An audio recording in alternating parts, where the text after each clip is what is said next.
Okay, and now we have breaking news. A chase underway. Don Armstrong has been up in the air watching this, and here we go again. Don, what's happening here, and how long have you been following these guys? We just caught up with this chase, Art. It came off of I-10, the Baytown East Freeway. We're heading northbound on Lockwood, and as you can tell, I'm going to pull out here and show you several cars behind him now, police vehicles, trying to pull this vehicle over. It's a black pickup truck.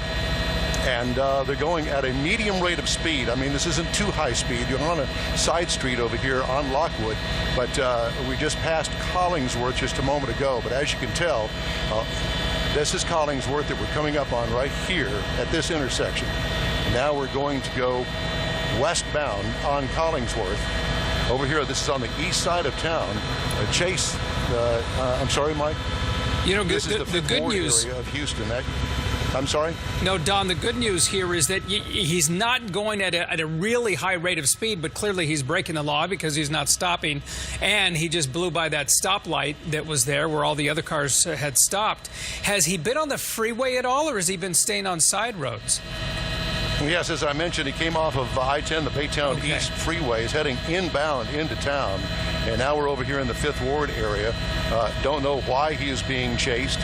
Many times this is usually just a typical traffic stop for either a headlight out or something like that. But I do notice that the headlights are askew on this truck. Now, there's another intersection that he just blew through. Sorry for the picture quality here. We're in rain over here on the east side of town. Picked up a shower just a moment ago. I have a feeling this is not going to last too much longer because we're now in a heavily occupied area, neighborhood over here on the east side of town. We're going to keep monitoring this and see where we end up. We're going to stay with you. We want to see how this unfolds and how it ends, and certainly glad that it's past the hour when children are just getting off of school buses, but it still looks like in that community a lot of people are out right now, huh?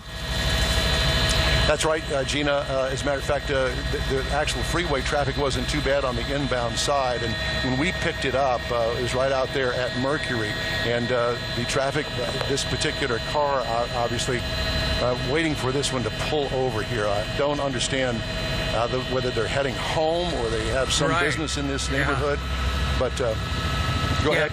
No, he's just roaming around in a neighborhood. This is off of Collingsworth. And so it's not breaking away from police. Police are staying right with him. He's just right there with them. But when you're driving around a neighborhood like that, it doesn't look like he's going anywhere in particular, but just kind of at a slow rate of speed trying to get away from police. But we know that that's not going to happen, Don. That never does. What neighborhood did he just drive through? This is the Fifth Ward. Fifth Ward area, and, okay. Yes. I see a this community is center on the there street called Milbrad here, winding through the Fifth Ward area of the east side, near east side of downtown. As he's pulling over now, it looks as though he's slowing down. Continuing to slow down, like he's looking for some residence or something. Just an odd chase. Yeah, and what's always scary when you go through these neighborhoods like this is there always more people out on the street, and perhaps, well, it looks like the door is almost open. Yeah. Perhaps someone's getting ready to get him out. Open. It looks as though that he's about to bail. Yeah, there's a door that's hit open. That other car. Yeah, there's no question. There's more than one. There's more than one. Couple of doors open, and there they go. They are on the run now. We see one person getting out on the left side, and that looked like a passenger door.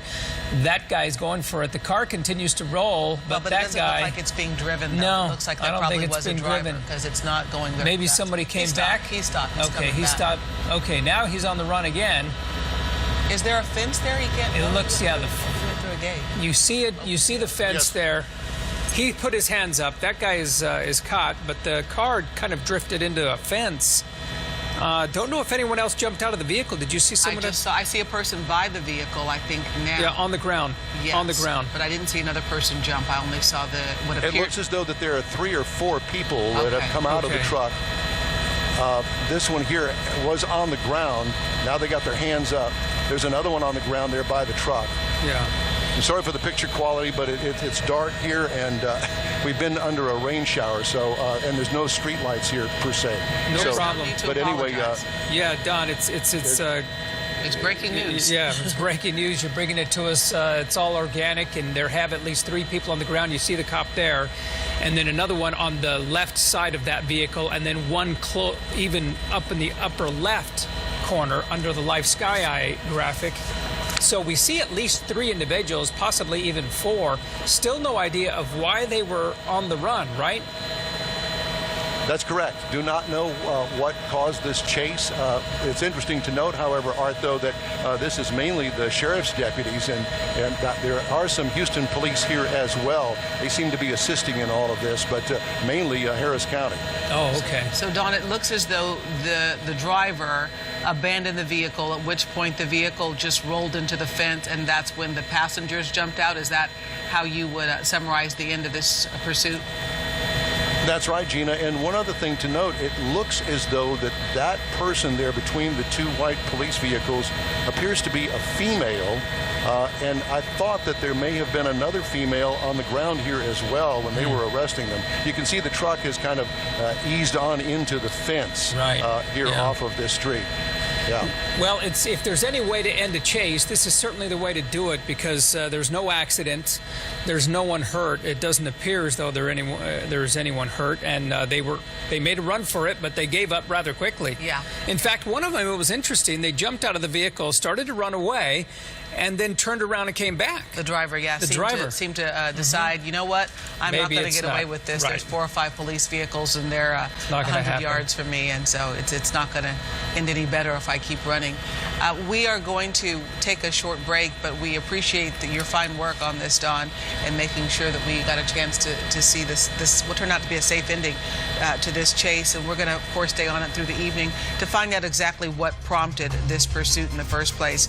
But we appreciate this live update from East Houston, where a chase has just ended safely. We'll be back.